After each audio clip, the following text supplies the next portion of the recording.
Bonjour à tous et bienvenue sur Business 24 Africa. Vous suivez Business Matin, votre émission annonce sur la chaîne. Ici, des annonceurs viennent nous présenter leurs différentes activités.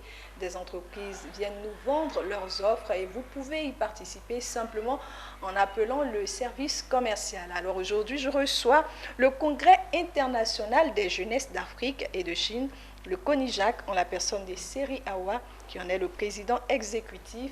Bienvenue sur notre plateau. Merci. Vous n'êtes pas seul, vous êtes accompagné de mademoiselle Moussé Christelle. Vous êtes responsable commercial de GBS. Bonjour.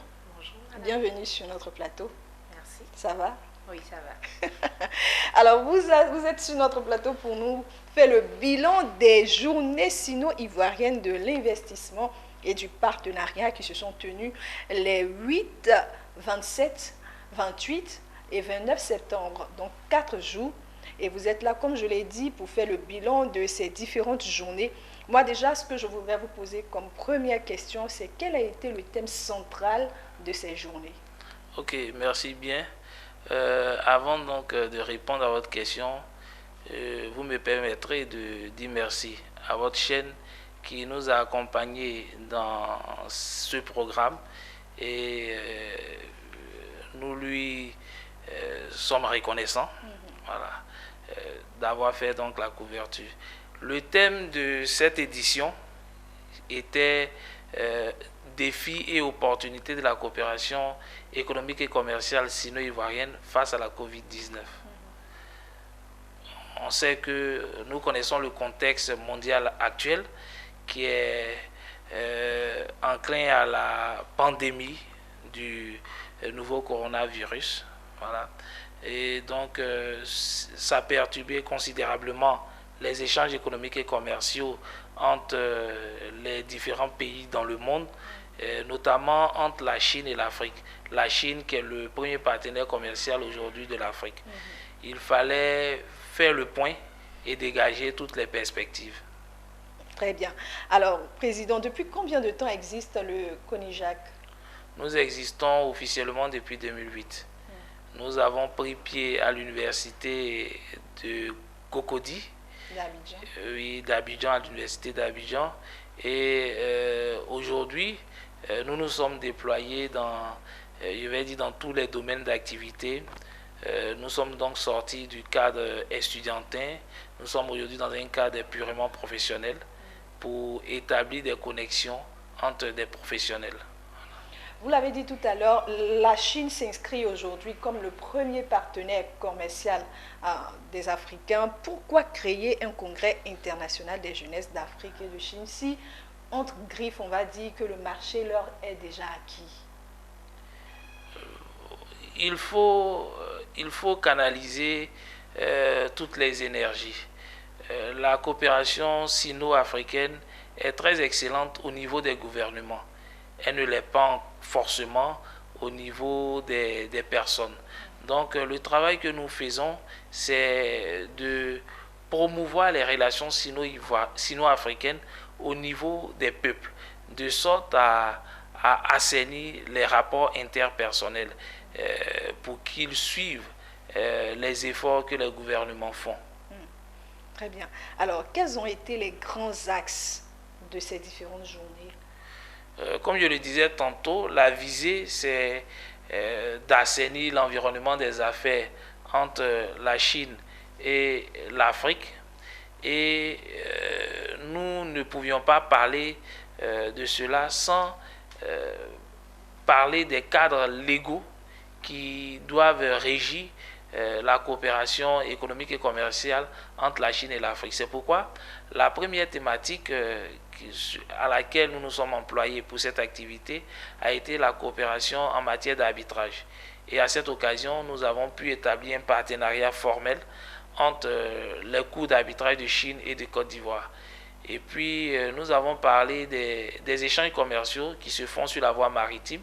Nous avons aussi parlé de la coopération interbancaire parce que les banques, les transactions financières entre la Chine et l'Afrique prenant du volume, les banques jouent un rôle assez moteur dans ces relations. Et puis, nous avons aussi parlé de la participation du numérique à une meilleure organisation donc, des échanges.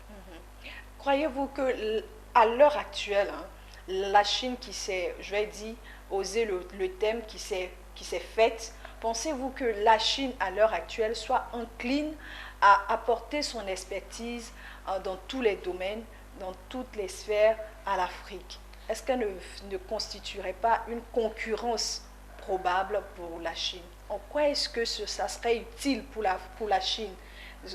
Qu'est-ce qu'elle gagnerait à apporter son savoir, son expertise à l'Afrique? Déjà, ce que nous pensons au niveau du CONIJAC, ce n'est pas à la Chine de forcément nous partager son expérience. Elle le fait de façon généreuse, mais c'est surtout aux Africains de suivre la Chine et de s'inspirer du modèle de développement de la Chine. Parce que jusqu'à ce jour, la Chine est comptée parmi les pays en voie de développement. Donc c'est la plus grande puissance, la première puissance de tous les pays en voie de développement. C'est pourquoi il est plus opérant pour les pays en voie de développement de regarder vers la Chine. De ne pas forcément attendre de la Chine un quelconque soutien, une quelconque expertise, mais d'emboîter le pas, c'est ce que vous voulez dire. Aujourd'hui, par exemple, il y a plusieurs entreprises chinoises qui sont installées en Côte d'Ivoire. Elles ont participé au JS2IP. Elles ont des collaborations avec des entreprises locales. Donc, ces entreprises locales peuvent se servir de ces temps de collaboration pour s'enquérir de l'expertise et de l'expérience de la Chine. Alors, il y a eu des participations évidemment individuelles, des personnes qui sont venues, mais surtout des entreprises, parce que c'est un cadre qui a été créé pour mettre en relation des entreprises. Quelles ont été les entreprises qui ont participé à ces journées et y a-t-il eu des entreprises chinoises venues spécialement de la Chine? Bon, du fait de la Covid, les entreprises chinoises basées en Chine ont participé à l'activité par visioconférence.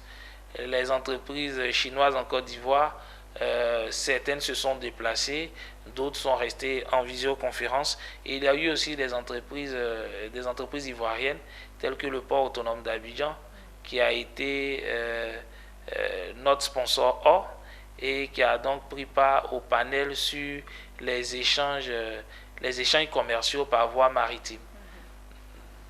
Donc il y a eu des entreprises qui ont participé, des entreprises chinoises, mais qui ne se sont pas forcément déplacées vu la situation sanitaire du moment. Oui, et il y a eu aussi des entreprises qui sont déplacées. On a eu la chance d'avoir en présentiel la ICBC, qui est la plus grande banque au monde, qui est venue participer à l'activité. Alors, Seri Awa, parlons d'entreprises qui ont participé à ces journées. Il y a justement sur notre plateau l'une des entreprises, GBS, qui est dans le domaine, je pense, des ressources humaines, c'est bien cela. Voilà. Oui. Et vous êtes responsable commercial. Oui. Moussé Christelle. C'est bien cela. Voilà. Vous, en tant qu'entreprise évoluant dans les ressources humaines, quel a été l'intérêt pour vous de participer à ces journées? Merci d'abord encore de la parole. Et nous, GBS, nous disposons de personnel qualifié dans le domaine du BTP. Et en participant à ce genre de congrès, il fallait déjà tisser les liens avec des entreprises chinoises, leur proposer nos services, qui est de leur donner la main-d'œuvre qualifiée pour tous les différents travaux ici en Côte d'Ivoire. Nous savons déjà même que la Chine ici même est déjà experte en matière de BTP et autres. Ils ont tellement de marchés, que ce soit les ponts, que ce soit les stades, universités, entre autres. Déjà même que nous sommes déjà sur plusieurs chantiers, entre autres l'université de San Pedro, le stade même pour la CAN 2023 qui aura lieu ici en Côte d'Ivoire. Donc c'était une aubaine, vous maîtrisez déjà les entreprises chinoises. C'est bien cela. Ces journées ont été pour vous une aubaine pour renforcer ces collaborations que vous avez déjà avec certaines entreprises chinoises. Tout à fait, c'est bien. Mais on n'est jamais rassasié, surtout en comme matière d'entreprise, de partenariat. Oui. Est-ce que malgré le fait d'avoir déjà des partenaires chinois, des entreprises chinoises, est-ce que vous avez pu tisser des partenariats avec de nouvelles entreprises? Pourquoi? Oui, nous avons tissé plusieurs liens avec certaines entreprises chinoises et ce même grâce à M. Seri ici présent, le président du CONIJAC. Encore merci à vous. Donc Vous faites un bon bilan de votre participation. Oui, un très bon. Vous êtes prêt à revenir? Quand il le faudra, en tout cas. Merci d'être passé. On va marquer une toute petite pause et on revient pour continuer, pour poursuivre cet échange.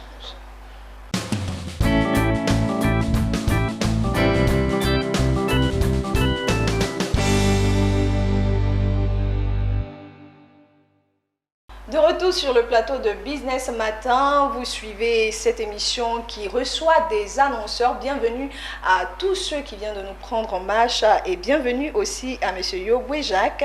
Il est lui le président directeur général de Construction Multiservices. Bonjour. Bonjour madame. Vous avez participé également aux journées sino-ivoiriennes de l'investissement et du partenariat. Quel a été, comme je l'ai dit avec la précédente invitée, quel a été pour vous l'intérêt de participer à ces journées? D'accord, merci.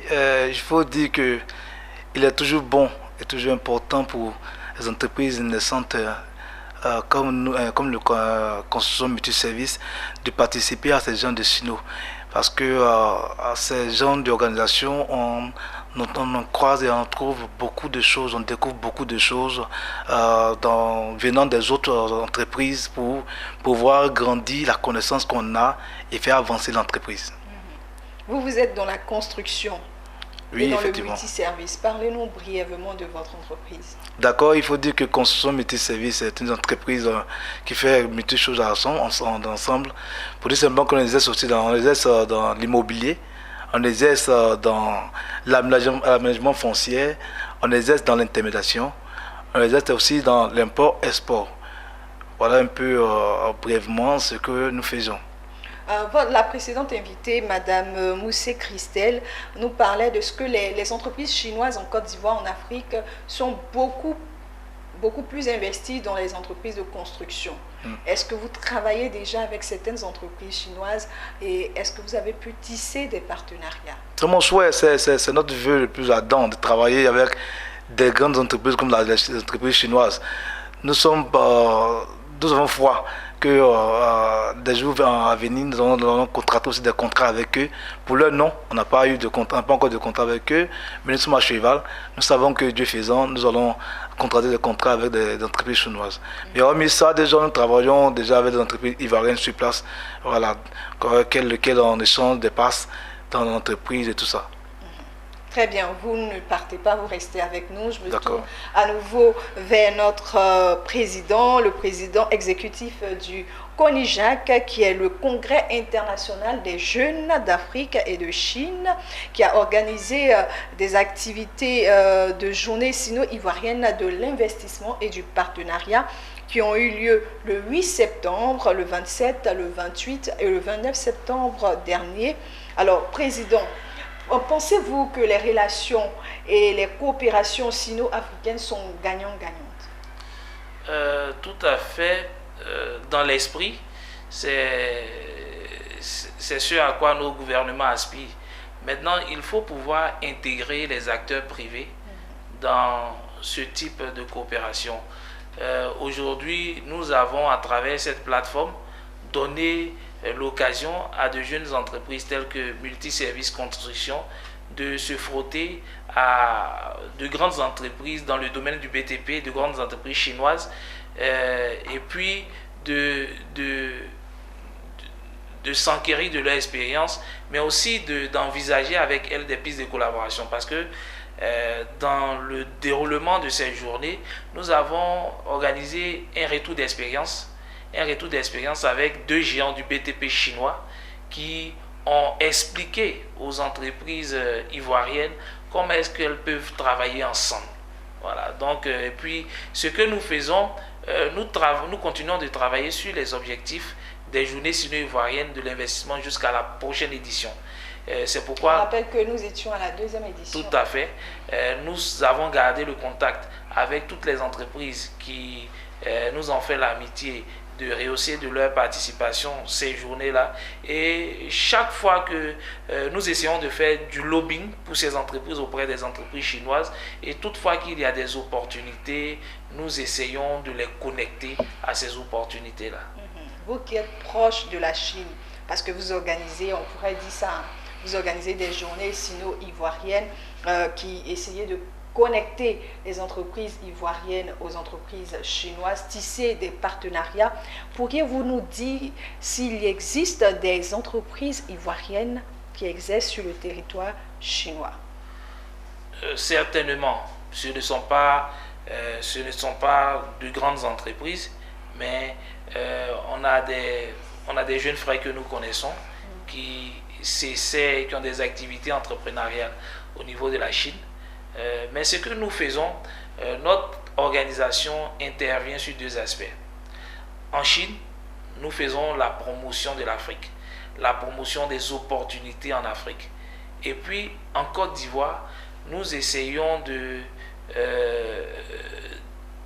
participer à l'amélioration de l'environnement des affaires entre la Chine et la Côte d'Ivoire, de sorte à ce que les privés ivoiriens puissent en tirer un grand bénéfice. Voilà, parce que de plus en plus, il y a des commerçants ivoiriens qui achètent leurs produits en Chine, et il faut bien que ces commerçants-là tombent sur des opérateurs chinois fiables, et que lorsqu'il peut arriver un quelconque problème, qu'il y ait des recours, pour dissiper le problème, de sorte à ce que ça ne vienne pas entacher les bonnes relations que nos gouvernements s'évertuent à cimenter de plus en plus. Quel bilan faites-vous donc de cette deuxième édition? Je suppose bilan positif. Bon, il y a eu forcément des ratés. C'est une œuvre humaine, elle n'est pas parfaite. Nous essayons de travailler sur nos erreurs de cette édition. Mais le grand coup, je pense, a été la signature de la convention entre la Cour d'arbitrage de Côte d'Ivoire et la Commission internationale d'arbitrage de Chine.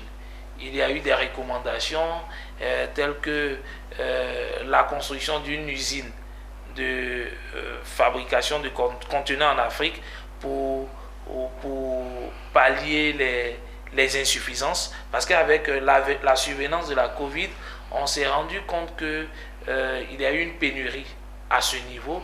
Donc à l'avenir, il faut ménager sa monture, et je pense que la Chine peut être un bon partenaire.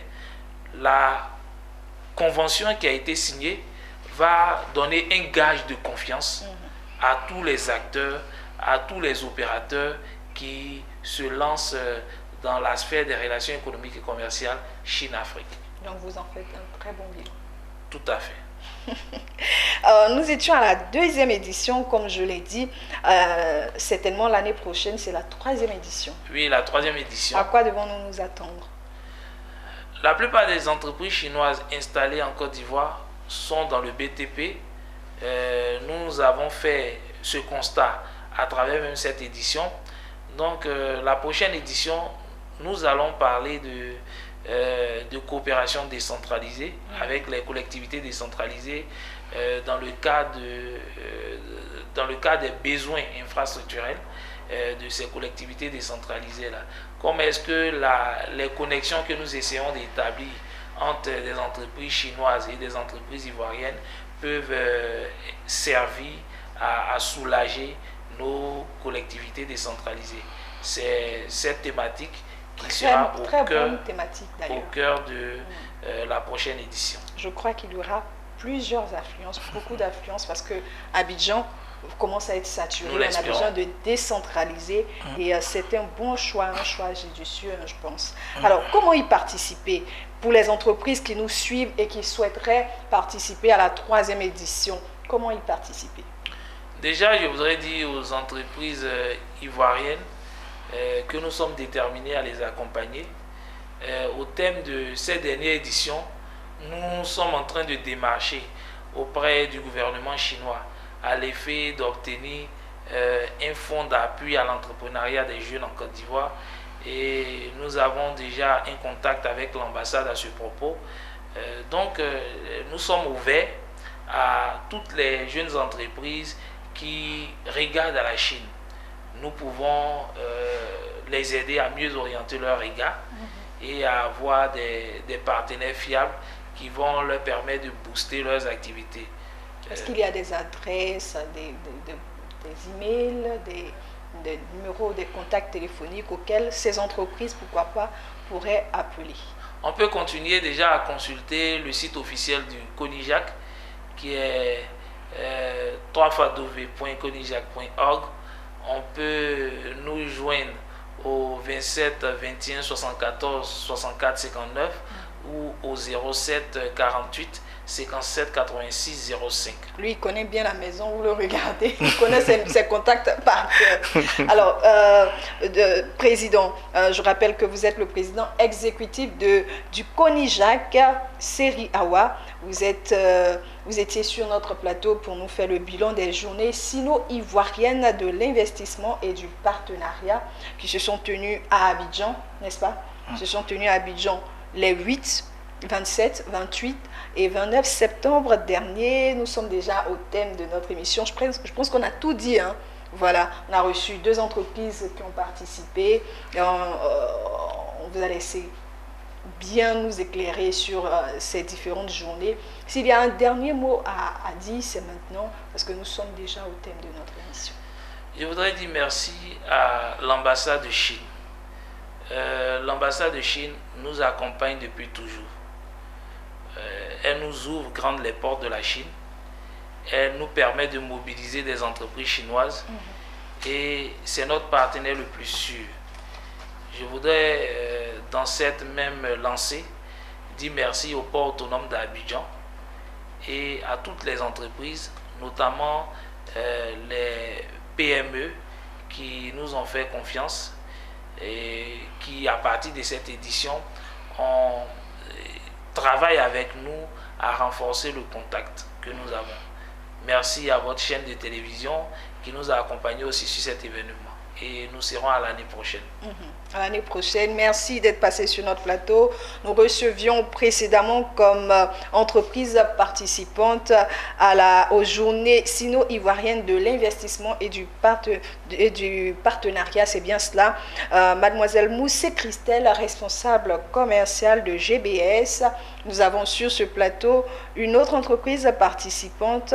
Il s'agit de l'entreprise de construction multiservice. Le président était sur notre plateau, Yobou Jacques, c'est bien cela. C'est ça. Et bien évidemment, nous avons le président exécutif du CONIJAC. J'ai du mal à prononcer, mais c'est bien cela. CONIJAC Série Awa. Le CONIJAC est le congrès international des jeunesses d'Afrique et de Chine. Vous étiez sur notre plateau pour nous faire le bilan des journées sino-ivoiriennes de l'investissement et du partenariat. C'est ici que prend fin cette émission. Merci de nous avoir suivis et à très bientôt.